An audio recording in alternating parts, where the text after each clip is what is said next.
But do all Indigenous Australians even agree with you, Prime Minister? I've had a gutful of this fake token welcome to country crap. Every damn footy game, cricket match, concert, you name it, we've got to sit through the same rehearsed nonsense. Like it actually means anything to the average Aussies. It's not culture. It's a box-ticking exercise pushed down our throats. Hear, hear, and well said. Yes, that is proud Aussie Sharon Long, who doesn't quite share the left's enthusiasm for the ridiculous and artificial, dare I say, almost sacerdotal religious-style incantations of the welcome to country. You want real respect?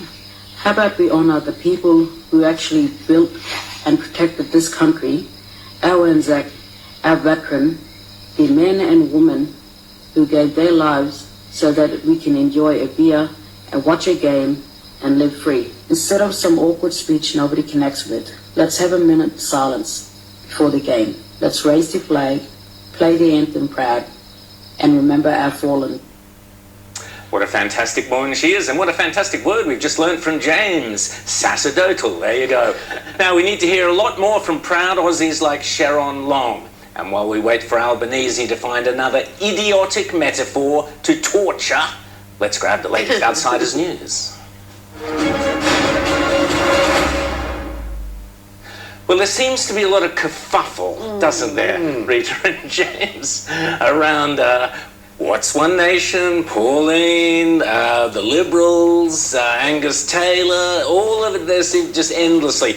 I've been away, so I've been enjoying reading the newspapers and seeing this kind of endless swirling around. Can't the Libs simply understand they need a non-aggression pact with One Nation?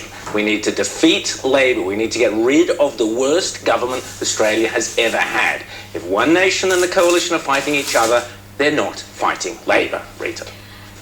It is a simple strategy that I think even a child could grasp, but yet people within the coalition seem to struggle with it. You don't see Anthony Albanese and the Labor heavyweights putting their energy into attacking the Greens. They simply work in coalition with the Greens to get what they want done, to get elected.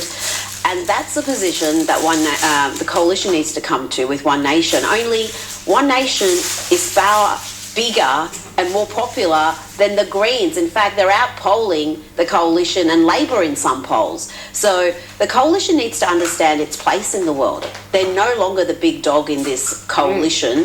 They need to understand that if they want to defeat Labor, they're going to have to come to some sort of an agreement, some sort of a pact, preference deal with One Nation, and that involves stopping this continuous attack, because it's just self-defeating. All you're doing is helping Labor get re-elected.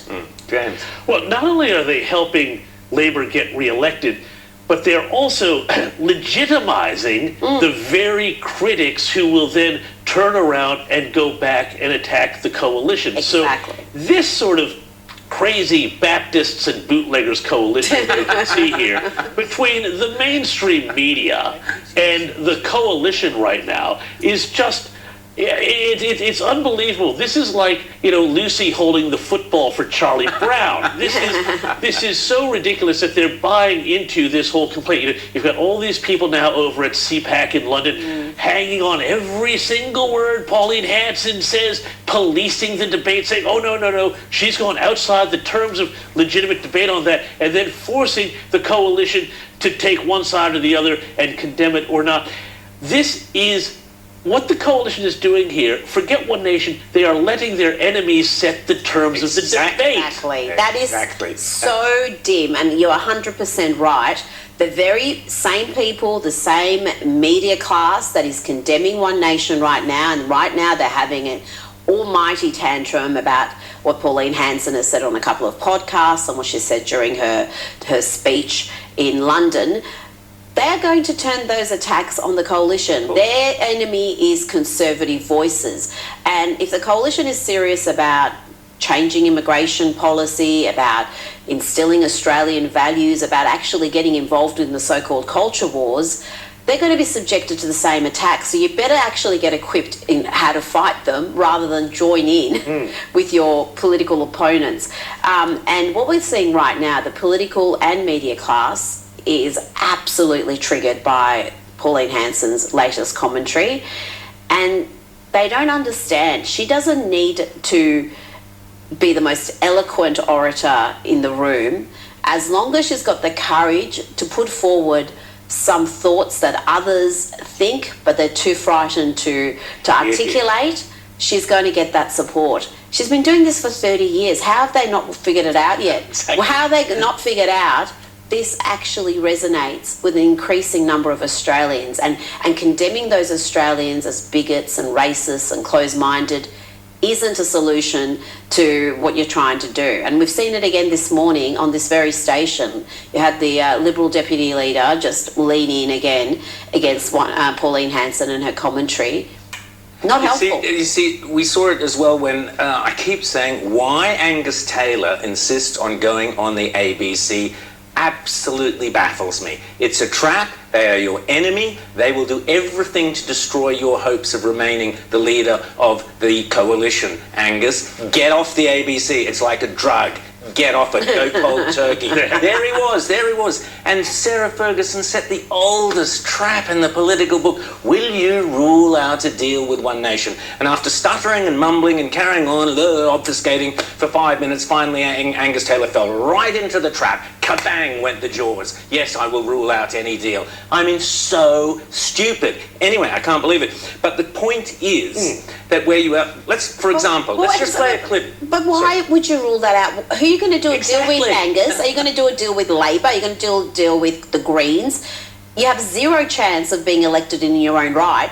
So do you want to be in perpetual opposition, or do you want to do a deal with fellow Conservatives to gain power? I mean, these guys are playing checkers when Labor's playing chess. Exactly. Labor is interested in maintaining power, and to give them credit, they may be absolutely economically illiterate and destructive for the country, but Labor don't waste power. When they're in power, they push their agenda relentlessly every single day.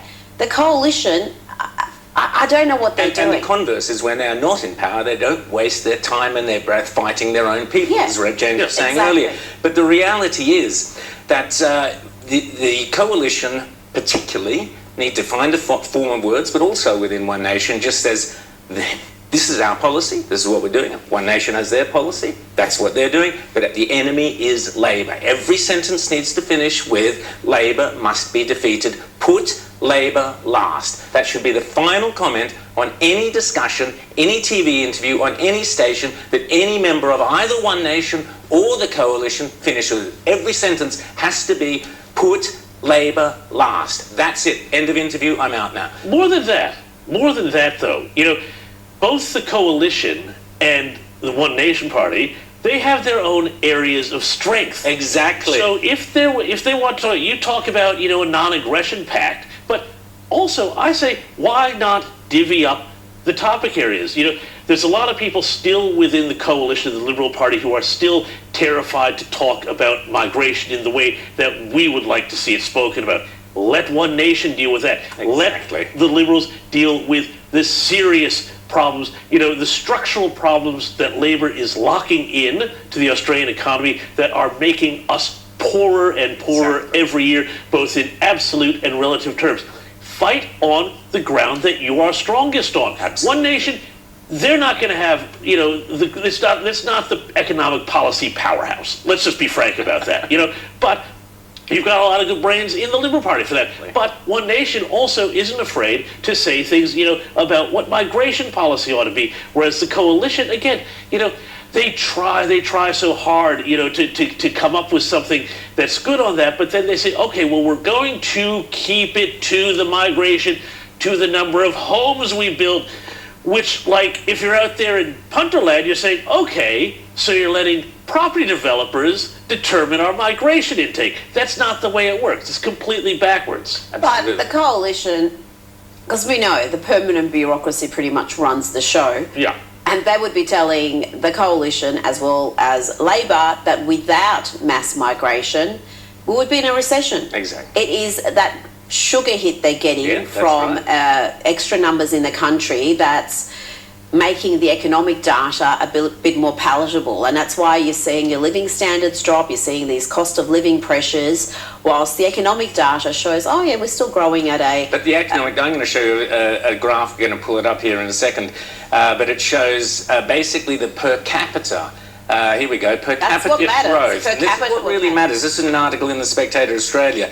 Australia's economy is growing only because its population is growing, mainly due to immigration, migration. And if you look at, there you go, on the chart, it shows you per capita growth during the Fraser years, on the left of your screen there, then it shoots up during the Hawke and Keating years and the Howard years. Those two strong blue graphs, that was per capita growth. That's when all of us got wealthier, richer, our kids did better. That was all during the 70s and 80s. That's when it was all happening for Australia. Then you get a kind of less per capita growth during the Abbott, virtually none during the Rudd Gillard years, no surprise there, a couple of clowns they were. But then it picks up again during the Abbott, Turnbull, Morrison, with the dip during COVID. And then look at the little miserable red worm at the very end of your graph there. Absolutely pathetic. The destruction of Australia's per capita growth by Labor. They've destroyed the economy. That's they've a per destroyed capita recession. Yes. Yeah, They've destroyed your kids' opportunities and futures. They've destroyed our prosperity. They're destroying the very things that made Australia great. Shame on them. But sorry, James. Oh no, I was just going to say, like there was an article, and it was so cynical that they pushed out through the Nine media this week that said again this, how much smaller our economy would be without this. They are literally saying that the only thing that's keeping us going is people from overseas, because we can't train our own people, we can't have our own babies. All of these things are so defeatist. It's such a negative attitude. And I really think the junkie or the alcoholic metaphor is really, really apt here.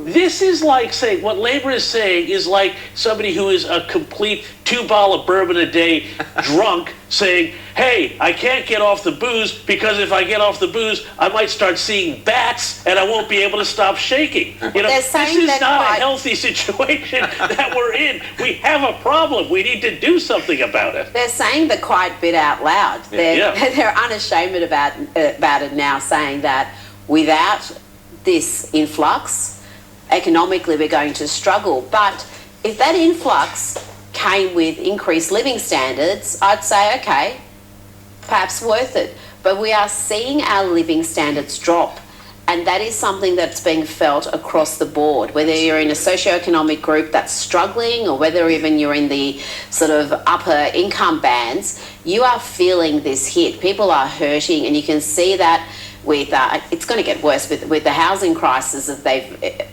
induced with their stupid tax hikes, because you've got people now who are in negative equity, people who are encouraged to go out and buy a property with this 5% deposit scheme they've been pushing, and now their properties in some instances are worth less than the loan they have. Yes, I mean, that is economically catastrophic for those households. It is vandalism. Now, we're going to run you an ad that they're running overseas for that 5% Aussie home loan. So the Albany, like your metaphor of the drug addict, the junkie, whatever, absolutely. They're touting overseas 5% Aussie home buyers loans. Have a look at this ad.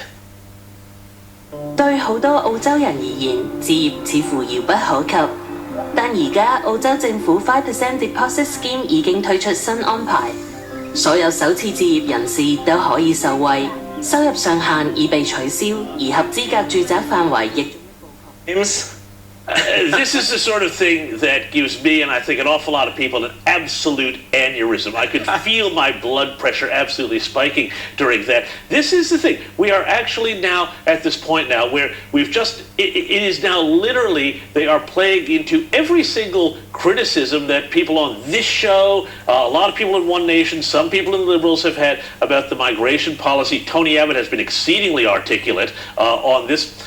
That we are now nothing more than an economy. We are nothing more than a GDP. The only loyalty, you see Anthony Albanese talk about Australian values, and then the best thing that he can do is whip out his Medicare card. So all he's done is created this sort of cult of government to be the replacement identity for being, an Australian. And now it's simply just about getting bodies in, keeping the Ponzi scheme working. This is all this is. It's a Ponzi scheme. And there's a second element to this, of course. There's the second bit. We remember when Jacinta Price got into trouble, mostly from the center left of her own party, over her own bedwetters, to give it their technical name. Yes, Alex Hawke and that whole crew, and for what she said about the government bringing in migrants because they're going to vote Labour. Well, last week when you were away on Insiders, we saw that. They talked about, oh, well, isn't it, fantastic, all these, new Indian migrants who came to the Modi rally, Labour wants them.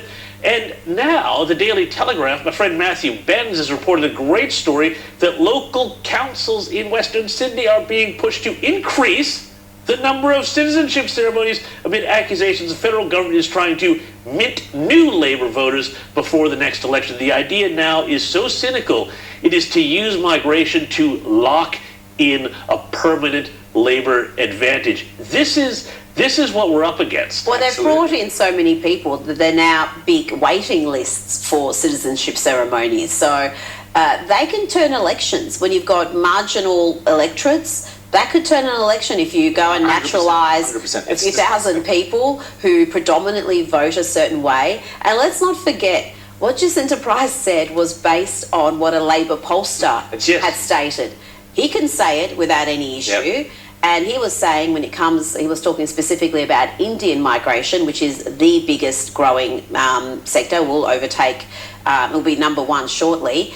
And according to him, something like around 80% are voting for Labor. That could turn elections. We're talking about significant numbers. Absolutely. Keep us another 3 years of Labor will destroy this country. I want to pick up on two things that Rita said about One Nation having the strength, One Nation's greatest strength is the ability to say what people are thinking, that the political class, the elitists in Canberra, refuse to talk about, particularly the coalition. One such thing being, of course, immigration, as we were discussing, but also just, James, to your point, and we'll play a clip of Pauline Hanson at CPAC in just a second, but to your point about One Nation's economic agenda, the key thing which ties these two things together is that One Nation has said they will abolish all these kind of climate change institutions, AEMOs, climate authorities, all this garbage, which automatically will free up billions of dollars of taxpayers' money, which currently is going into all these boondoggles, and will start reducing our debt, which is what we need to do. But the big thing that climate change is the great untouchable. The coalition still refused to pull out of Paris. New Zealand has pulled out of the Paris Accord, for crying out loud. New Zealand. Come on, That's get with it. embarrassing now. Come on, Matt Canavan. Come on, get out there and say we're pulling out of the Paris Agreement, because all these things are tied back into that commitment. But that's another story. But let's have a listen to Pauline Hanson speaking at CPAC only a day or so ago. I want our country to become like England? No. And until we stand up and speak against it and create debate, nothing will change. And our children and grandchildren will never understand, what our history is about, where we've become.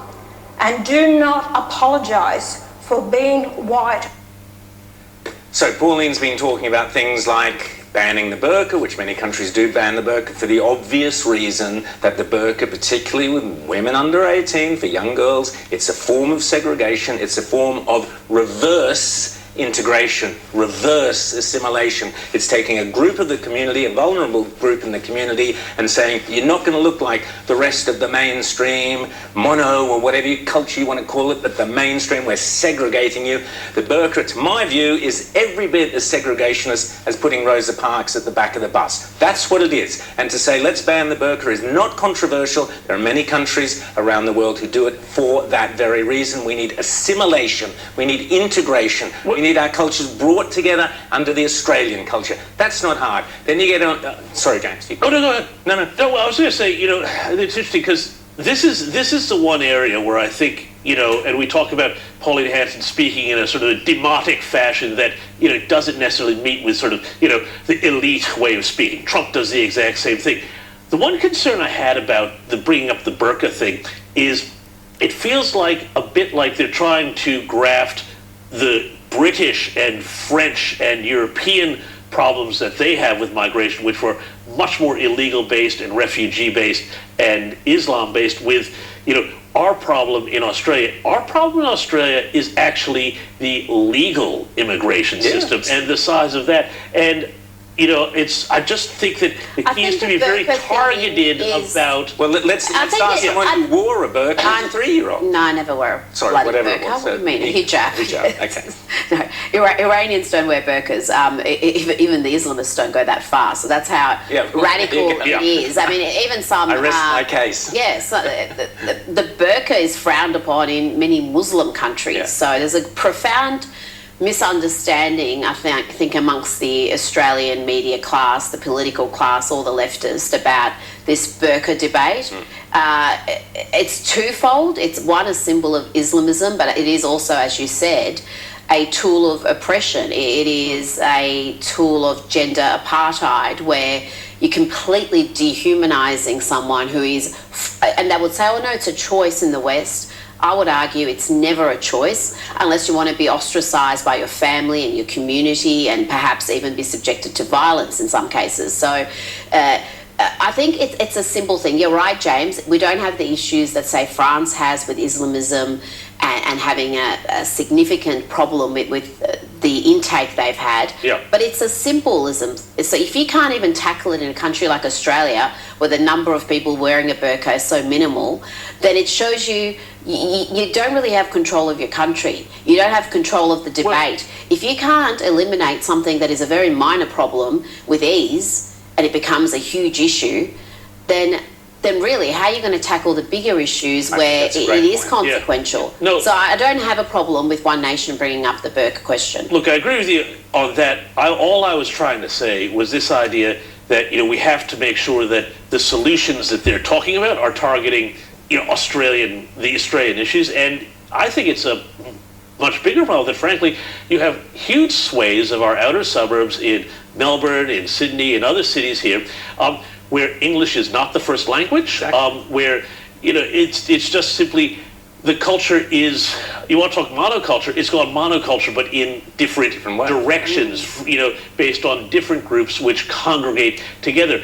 I actually think that trying to say ghettos. Well, ghettos. You can say ghettos, you can say enclaves, you can use whatever word you want to do. But I just feel like this is the real problem, because if you really do believe, as I do, and I think we all do, and all people of goodwill do, in a big not a big Australian population, but like an Australia that brings everybody in together, you can't have enclaves where you just simply say, we don't do Australian things. Well, we've seen how that works overseas, and you talked about France. There's no-go zones in parts of France. Belgium, I would argue, is even worse. You go to places like Molenbeek, where you see the Islamism take hold, where first the gays left that area because they weren't welcome, they didn't feel safe.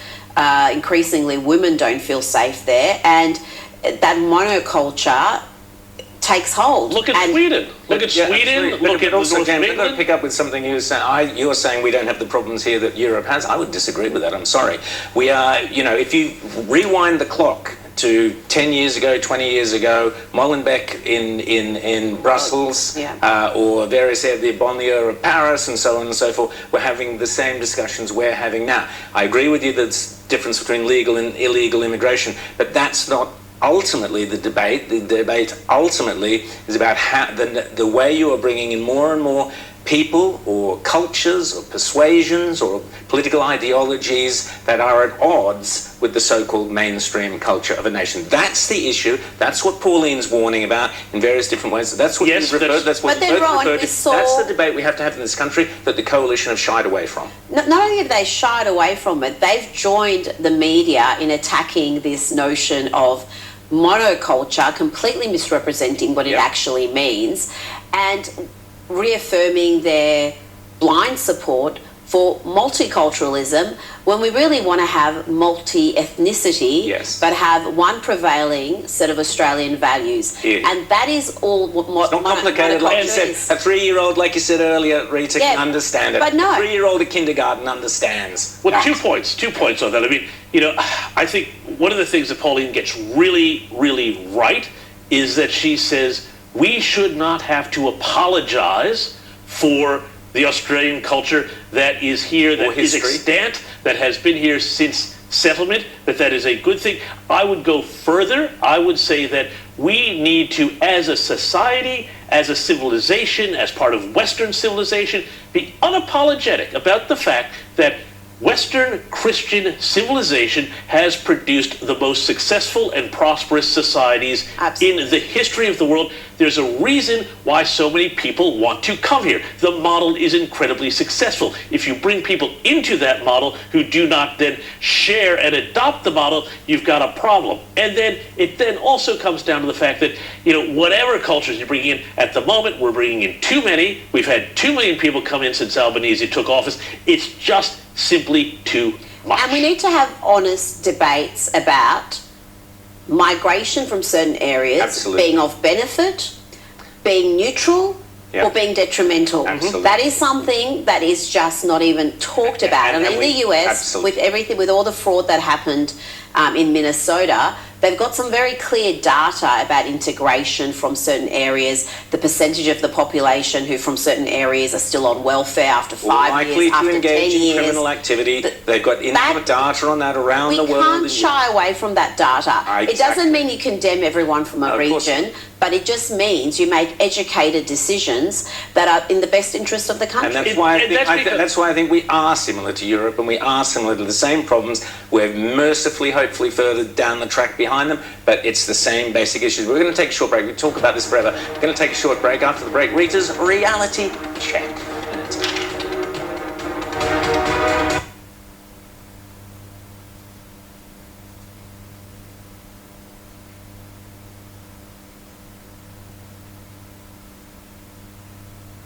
And intimidation for having the temerity to speak the truth. But first, we open the show with the PM's latest efforts to divide us. Anthony Albanese loves leaning into the culture wars. It is in his political DNA. It's all he knows. That's why the very first thing he promised when he was elected PM was the voice. He wanted to enshrine racial division and privilege into our constitution, and Albo still doesn't get it. He continues to double down on toxic racial politics, even after the Australian people resoundingly rejected his Indigenous voice. Next week, at its national conference, Labor will move to formalise its support for Welcome to Country ceremonies. The draft of the move states Labor recognises the importance of Welcome to Country and acknowledgement of country ceremonies as opportunities to show respect to First Nations people. Labor continues to ignore the will of the Australian people by reaffirming its support for the Uluru Statement from the Heart, which includes so-called truth-telling and treaty. And the PM kicked an own goal when he gave this spirited defence of Welcome to Country ceremonies. I tell you what, I don't think it hurts anyone for people to be polite. And if I come into your home, I'll knock on the door and I'll say, "It's okay if I come in?" You go, "Yeah, welcome." And Indigenous people have been doing this for thousands of years. I don't think it hurts anyone, and that's all it is.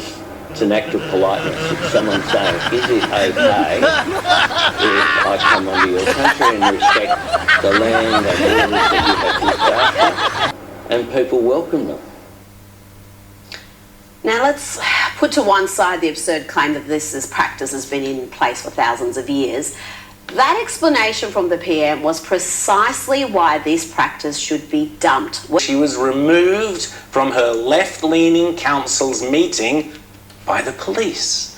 Kimberly Hone had apparently raised concerns about possible conflicts of interest involving appointments to a local planning panel. And after refusing to retract or apologise for making allegedly defamatory comments, the council voted to expel her, and the police were called to take her out. Have a look. Are you removed today for what I think and feel?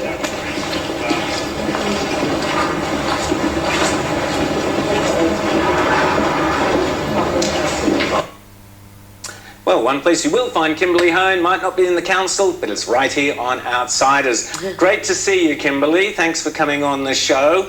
We're free speech warriors. You're clearly a free speech warrior. Tell us what happened. We don't want to go into the defamation thing, obviously, but just tell us outside of that, what happened, why the police were called, what were you going to do? What was that all about? I'm obviously a very scary person. Yeah, so I raised a concern, which is my job. That's our job as counsellors, to raise concerns and have healthy debate. That is a democracy. And I wasn't allowed to raise that. A point of order was moved and the chamber voted to remove me. And I was in utter shock, as you can imagine. So I did say, I'm not leaving. This is insane. And so the police were called. And I think it highlights that we live in a very sorry and scary state of affairs at the moment, where our democracy is being undermined by this concept that we're not even allowed to dissent to whatever opinion is allowed. We can't bring different perspectives to the table. And I'm elected to represent my people. So the saddest thing that took place on that day is that when they removed me, they removed the voices of all the people that elected me to sit in that position. And I think that's why it's taken off on social media. Rita? Well, what is the concept of democracy at Tweed Shire Council? Because as you said, you were elected there. Now, you may be an outsider in that council if they're all sort of leaning left. But calling the cops, what did the police think? Were they bemused by why they were there to remove you, an elected councillor? Yeah, the young constable was a beautiful man, actually. He was a bit dumbfounded about why the heck he was there. Our police force are obviously not there to worry about political quarrels. Their job is to fight real crime. So he was really lovely. He was actually very apologetic. He didn't want to be there, and I would actually say he was embarrassed. And he was a bit just dumbfounded, like what on earth is going on to call the police to remove me. I'm not threatening, and anyone can go back and watch the video. I didn't say anything that was out of order. Well, Kimberly, I wasn't angry. Tell us about the dynamic on that council. Is it dominated by Greens or Labor, and do they just have no tolerance for opposing views? Well, what's the dynamic there? Yeah, it's a very, very left-leaning council. Nobody's going to argue with that. After a motion was moved to remove me, one of the Liberal councillors moved the dissent to try and squash that motion, and obviously we didn't have the votes for that, and that was squashed as well. So at the moment, just like Marco Rubio said, actually, it takes a lot of courage now just to speak, just to voice your opinion and to share your point of view. But at the end of the day, that's what council is all about. Like, if we can't share our perspective and we can't raise a concern, then what is it, you know? And if councillors can fall behind a code or some sort of, misconduct conception, and that can be their defence then of silencing me, that's their tactic to silence. This book explores the historical foundations and modern relevance of the common law tradition, including the concept of a community-elected sheriff and the role of citizen-led courts grounded in long-standing legal principles. It highlights the enduring values of common law, humanity, caution, and prudence, and examines how these principles were intended to promote accountability, fairness, and public trust in governance. The purpose of this work is not division but harmony, to encourage lawful civic engagement alongside existing institutions, and to promote equal accountability under the law, regardless of office, status, or position in society.